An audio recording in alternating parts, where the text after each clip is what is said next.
guys, welcome to Carys and Co. I'm Carys and you're the Co. This is my second video, so I hope you all enjoy.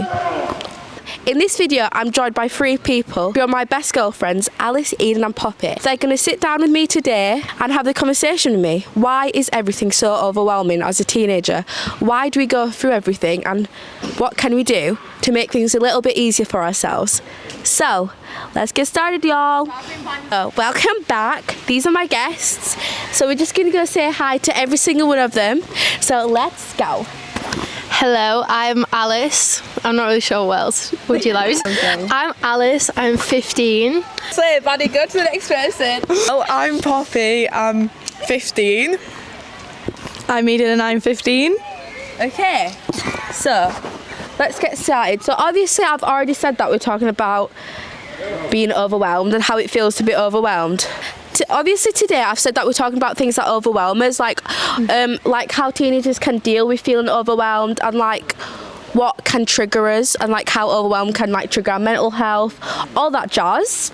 Yeah. So the first thing I'm going to talk about is just to like a little icebreaker, even though y'all already know each other. What I'm going to talk about now with these 3 gals is what overwhelms them right now. Just a little thing that they might feel. So let's get started with Alice first and we can pass it down. I would say what overwhelms me at the moment is probably like the bittersweet feeling of leaving school but also having exams and also like not being too sure about like where I'm going to go for like sixth form or college or like and just like leaving friends but at the same time like finally getting done with exams, so it's all like a bit of a mix and it's just like an overwhelming like happy and sad feeling. So well, for me, I think like friends can like really overwhelm me at times. Like right now, friends are really overwhelming me because it's like getting to the end of school, everybody's like getting on the edge. They're getting to like the last tether. And I feel like it's just all overwhelming me and stressing me out, but yeah. I'd just say exams. I don't have too much. Yeah, it is exam season right now. Yeah, GCSEs, like trying to revise and then have like a GCSE the next morning and like just trying to fit everything on your plate and juggle all of your exams is just... Yeah. Okay, thank you, Eden and Poppy and Alice. Okay, so that was just a little thing to just like get us in the role. So the next thing I'm going to talk about is social media. I think that a lot of people compare themselves with the amazing, beautiful people on social media. Like everyone's just like, oh, I want to be them, and it leads into like larger insecurities, literally just damaging your mental health. And I just want to say if you guys like agree with that or what you guys think on like social media affecting people's mental health. Okay, let's get started. Oh, Lauren's over there. Hello. What about other friends?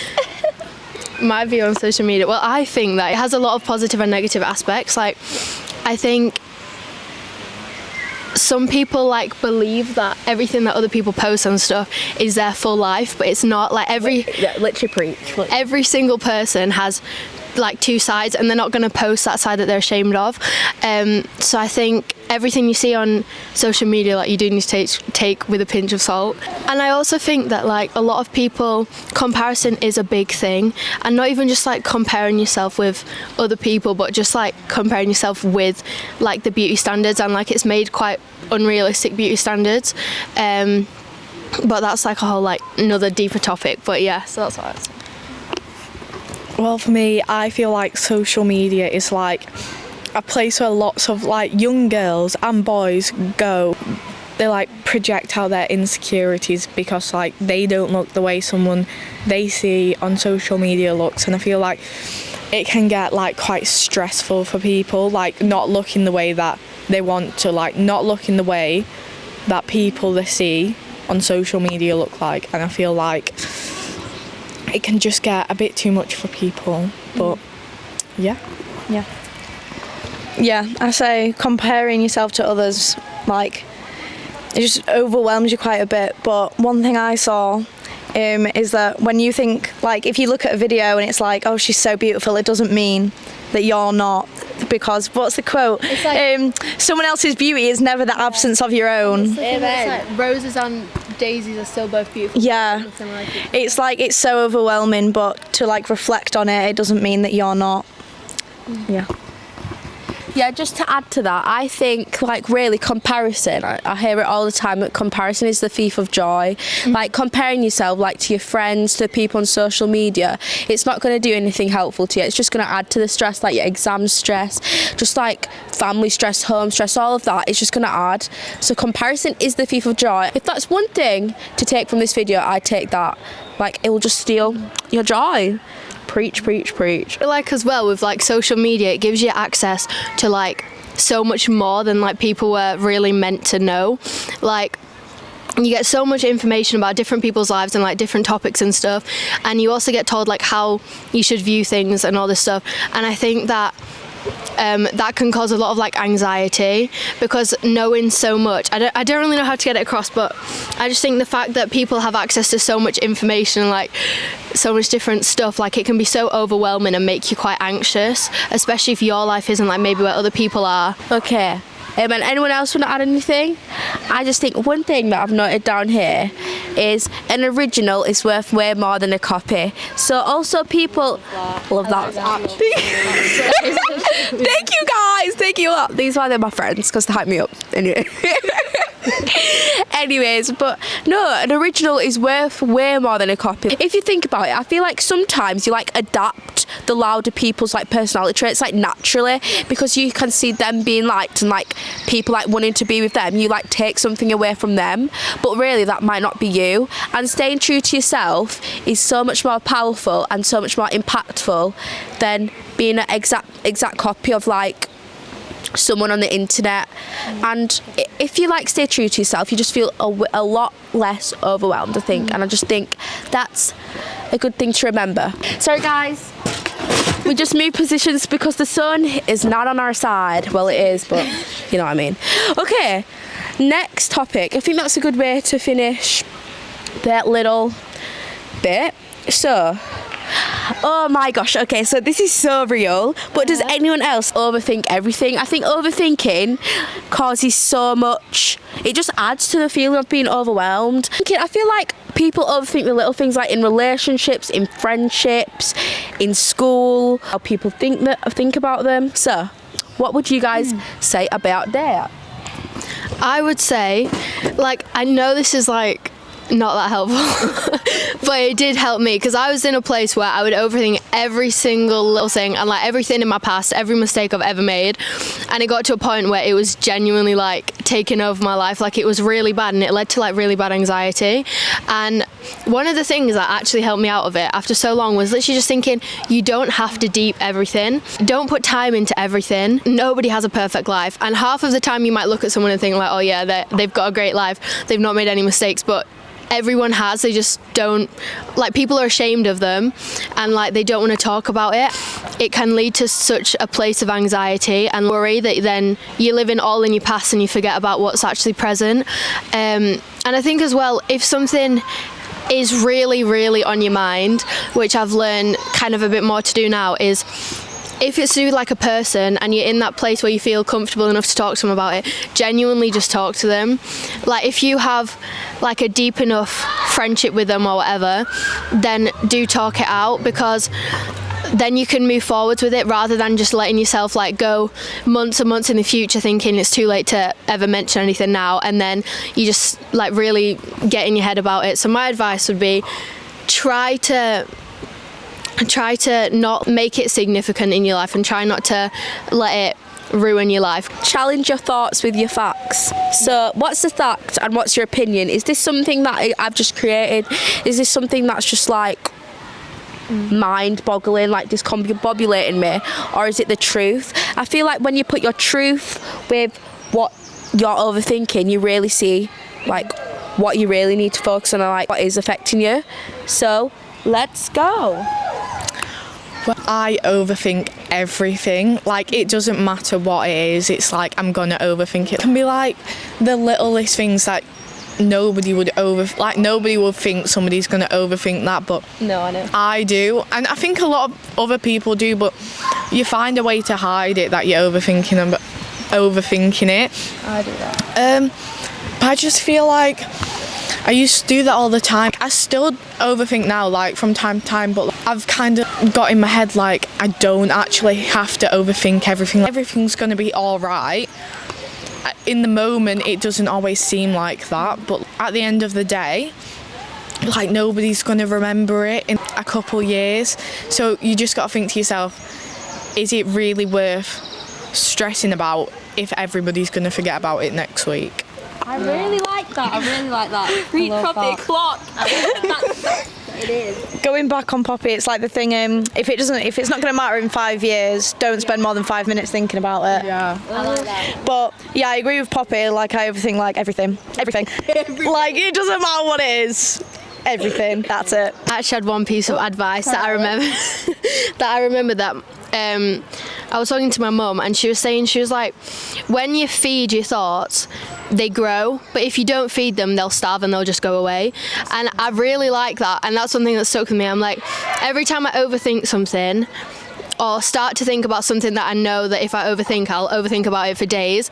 And I just think, I'm like, if I stop thinking about it now, it eventually will go away. But if I overthink about it, and I have done this many times before, it just completely, I'll be there for 6 months just like sat thinking about it. And yeah. So that's my advice. Okay, I'm just going to say one more thing, but I feel like everyone would be so much more happier if they just let the situation be and don't turn the situation to what they think it should be. Sometimes you have an idea of how someone will react to a situation when really they might not react to the situation that way, and if you're constantly thinking in your brain, oh no, what are they going to think, oh no, what have I done, like literally crashing out of this. I said that in my last episode, clock that.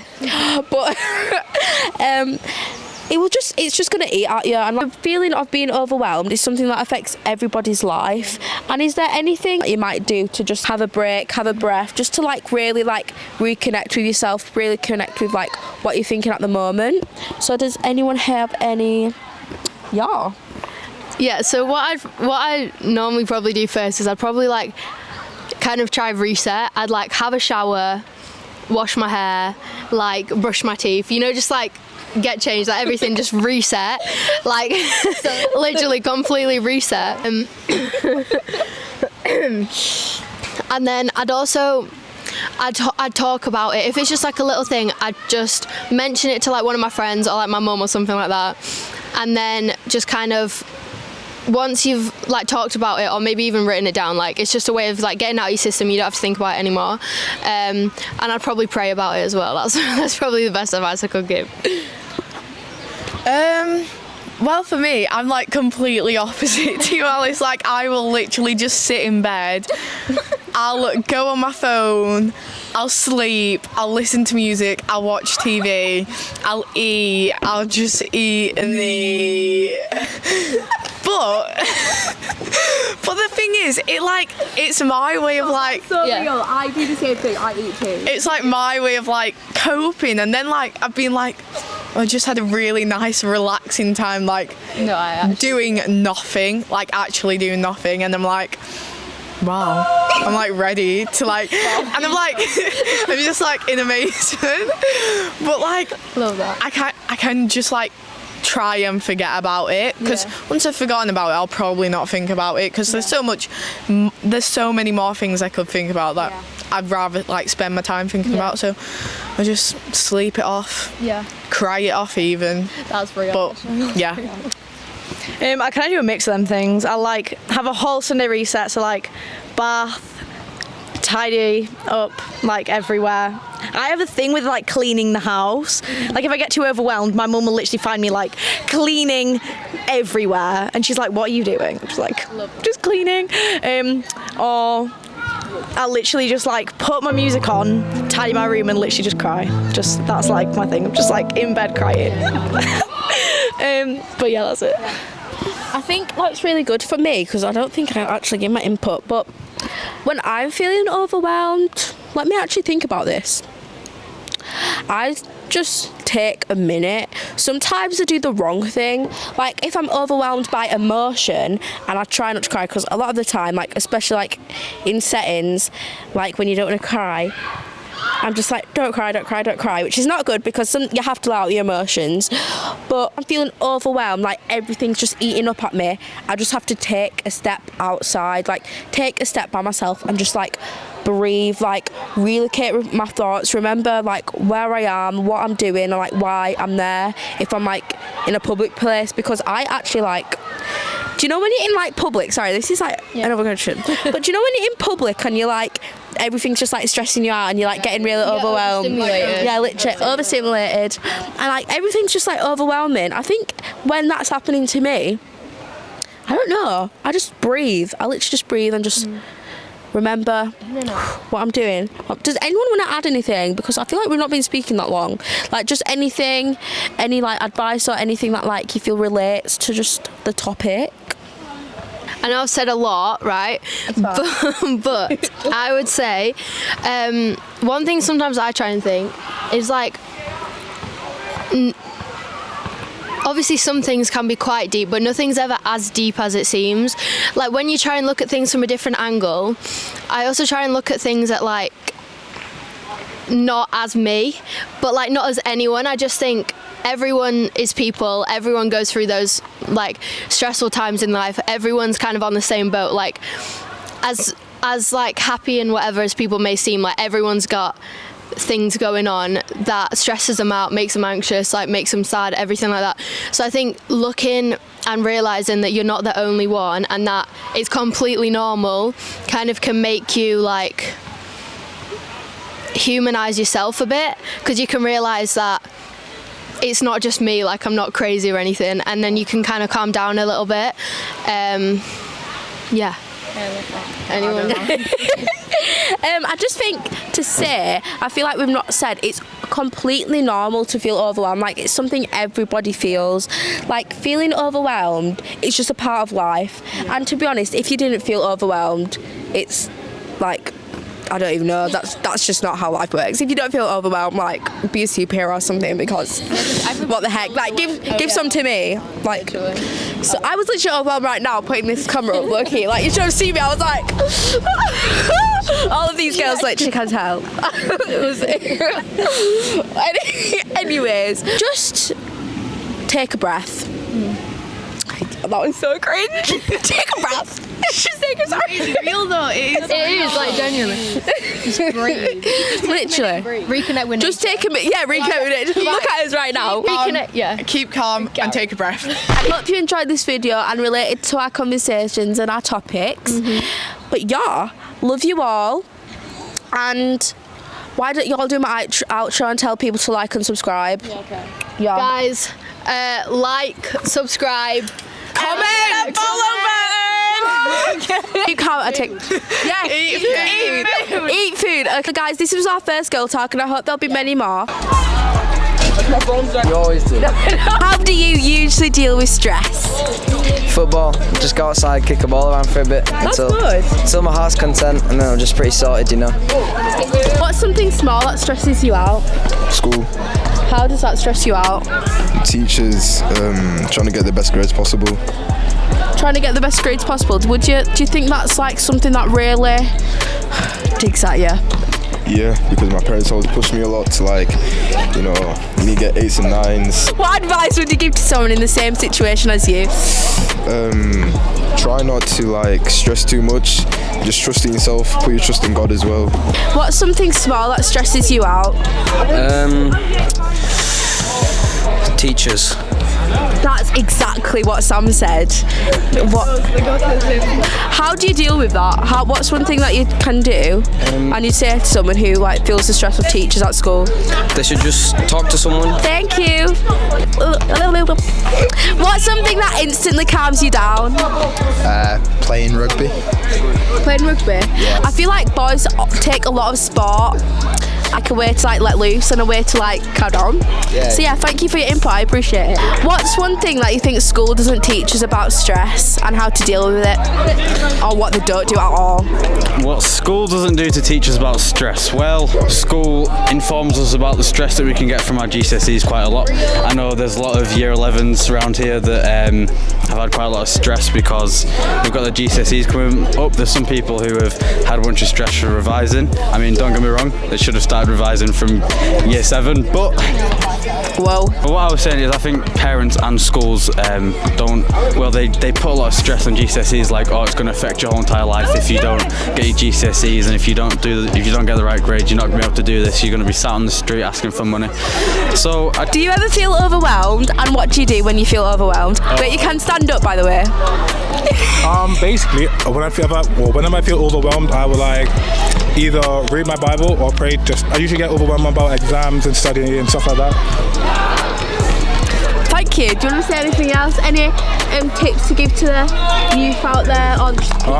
Read your Bible, get your quiet time in, and pray for the Lord Jesus Christ. When you read your Bible and pray, like just you by yourself. Oh, okay. Thank you. Stop. Oh. What's the question? What would you say to teens who are struggling with their mental health?